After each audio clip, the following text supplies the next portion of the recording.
সুপ্রিয় viewers, bike blog 9 এর পক্ষ থেকে দেশের এবং সকল প্রবাসী ভাইদেরকে জানাচ্ছি আন্তরিক শুভেচ্ছা অভিনন্দন। আবারও চলে আসছি আপনাদের মাঝে খুব গুরুত্বপূর্ণ একটি ভিডিও নিয়ে।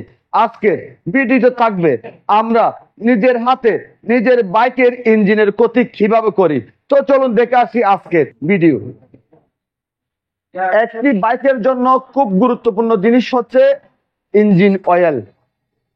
অনেকে ইঞ্জিনের ভালোর জন্য কি করে, সারা রাত বাইকটাকে বাসায় বসায় রাখবে, সকালবেলা ঘুম থেকে উঠে ইঞ্জিন অয়েল দেখবে।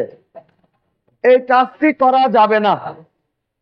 আপনার বাইকের ইঞ্জিন ঠান্ডা অবস্থায় আপনি আপনার বাইকের ইঞ্জিন অয়েল যদি দেন সেক্ষেত্রে আপনার বাইকের ইঞ্জিনের সমস্যা হবে, আপনার বাইকের ইঞ্জিন ড্যামেজ হয়ে যাওয়ার সম্ভাবনা থাকবে। একটি বাইকের ইঞ্জিন যখন ঠান্ডা থাকে তখন ইঞ্জিনের চারিদিকে বা ইঞ্জিনের ভিতর ময়লা লেগে থাকে। আর যখন ঠান্ডা অবস্থায় আপনি ইঞ্জিন অয়েল দিবেন, ইঞ্জিনের গায়ে ময়লা লেগে থাকা ময়লাগুলি কি করবে, ইঞ্জিন অয়েল যাতায়াতের পথ বাধাগ্রস্ত করবে। সেক্ষেত্রে কি হবে, আপনার বাইকের ইঞ্জিন ড্যামেজ হয়ে যাবে বা সিজ করবে। সেজন্য আমাদের কি করতে হবে, আমাদের ইঞ্জিন অয়েল দিবার আগে আমাদের বাইকের ইঞ্জিন অবশ্যই 60 ডিগ্রি গরম থাকতে হবে।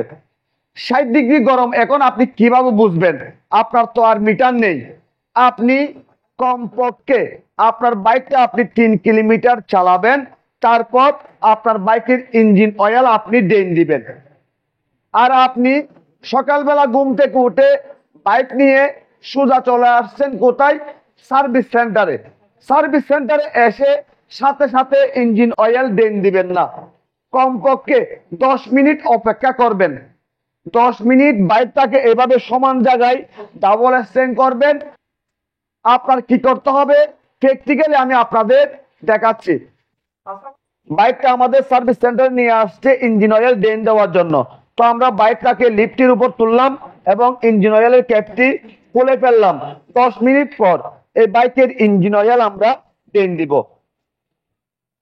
বিশেষ করে যে বাইকগুলির মধ্যে অয়েল ফিল্টার লাগানো থাকে, পালসার বাইকের মধ্যে অয়েল ফিল্টার নেই। পালসার বাইকের মধ্যে ক্লাচ কভারের ভিতর অয়েল পাম্পের সাথে একটি অয়েল স্টেনার লাগানো থাকে। আপনারা যখন বাইকে সার্ভিস করাবেন প্রতি 3000 থেকে 5000 কিলোমিটারের ভিতর অয়েল স্টেনার খুলে পরিষ্কার করে দিবেন। আর যে বাইকগুলির মধ্যে অয়েল ফিল্টার লাগানো থাকে অবশ্যই আপনার কি করতে হবে, আপনার বাইকের ইঞ্জিন অয়েল পরিবর্তন করার সময় অবশ্যই আপনার বাইকের অয়েল ফিল্টার পরিবর্তন করতে হবে। 10 মিনিট অপেক্ষা করার পর এখন আমরা কি করব, ইঞ্জিন অয়েল দিব। যখন আপনি আপনার বাইকের ইঞ্জিন অয়েল দিবেন সেক্ষেত্রে আপনার কি করতে হবে, যে বিষয়টি আপনার সার্ভিস সেন্টারে জানাতে হবে সেই বিষয়টি হচ্ছে, ছোট ছেলেদের দিয়ে বা ভালো মেকানিক না হলে তাকে দিয়ে ইঞ্জিন অয়েল দিবেন না।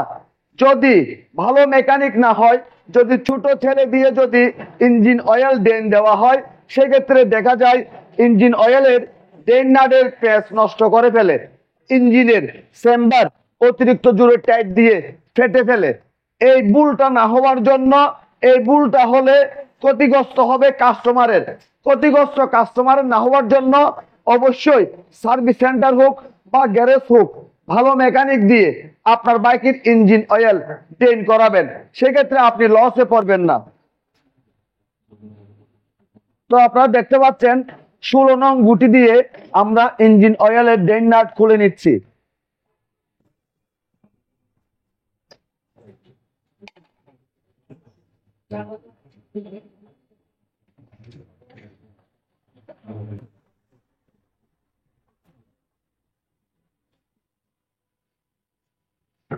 সব ইঞ্জিন অয়েল ইঞ্জিন থেকে বাইর করে নিতে হবে। একটু আপনার ওয়েট করতে হবে। আস্তে আস্তে যখন অয়েল পড়বে তখন আপনার কি করতে হবে, দেখতেছেন ফোটা ফোটা অয়েল পড়তেছে, তখন আপনার বাইকটাকে আপনার কাট করে ইঞ্জিন থেকে ভালো করে অয়েল বের করতে হবে। তো আপনারা দেখতে পাচ্ছেন পাইপটাকে কাট করে আমরা ইঞ্জিনের ভিতর থাকা অয়েলগুলি ভালো করে বের করে নিচ্ছি। আপনি যদি একটু কাজ না করেন সেক্ষেত্রে ইঞ্জিনের ভিতর থাকা অয়েলগুলি একেবারে বের হবে না। সেজন্য আমাদের অবশ্যই একটু এভাবে কাট করে নিতে হবে। ইঞ্জিনের ডেন নাট লাগানোর আগে অবশ্যই ডেন নাটের এই বোল্টটি ভালো করে একটু পরিষ্কার করে নিতে হবে যাতে কোনো ময়লা লেগে না থাকে।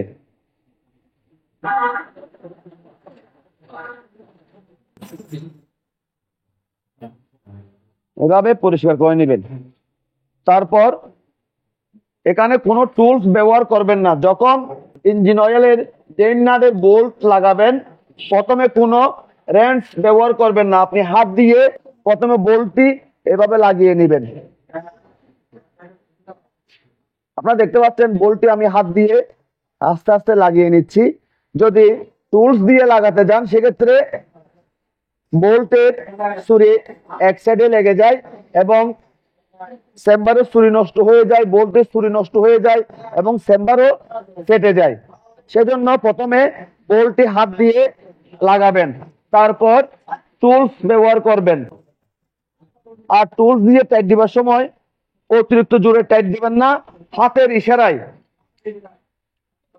ইশারায় আপনাদের কি করতে হবে, ইঞ্জিন অয়েলের বোল্টটি টাইট করতে হবে। এই যে দেখেন হাতের ইশারায় টাইট করবেন।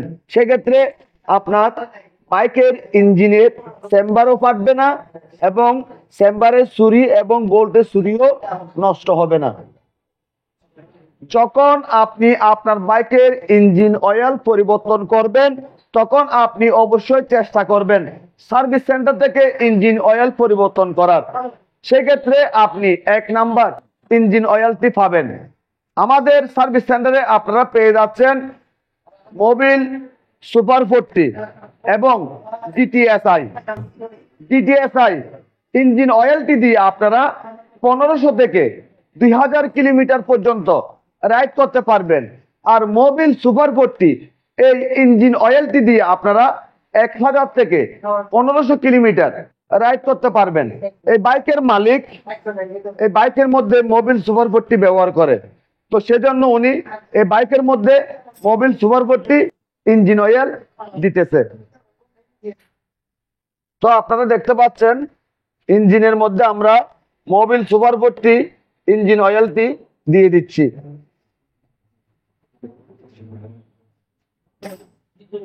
ইঞ্জিন অয়েল ইঞ্জিনের ভিতর ঢোকানোর পর অবশ্যই ইঞ্জিন অয়েলের ক্যাপটি ভালো করে টাইট করে নেবেন। আজকে আমি আপনাদের দেখিয়েছি কিভাবে ইঞ্জিনের ক্ষতি হয়। আজকের ভিডিওতে যেভাবে আমি দেখিয়েছি এভাবে আপনার বাইকের ইঞ্জিন অয়েল পরিবর্তন করবেন।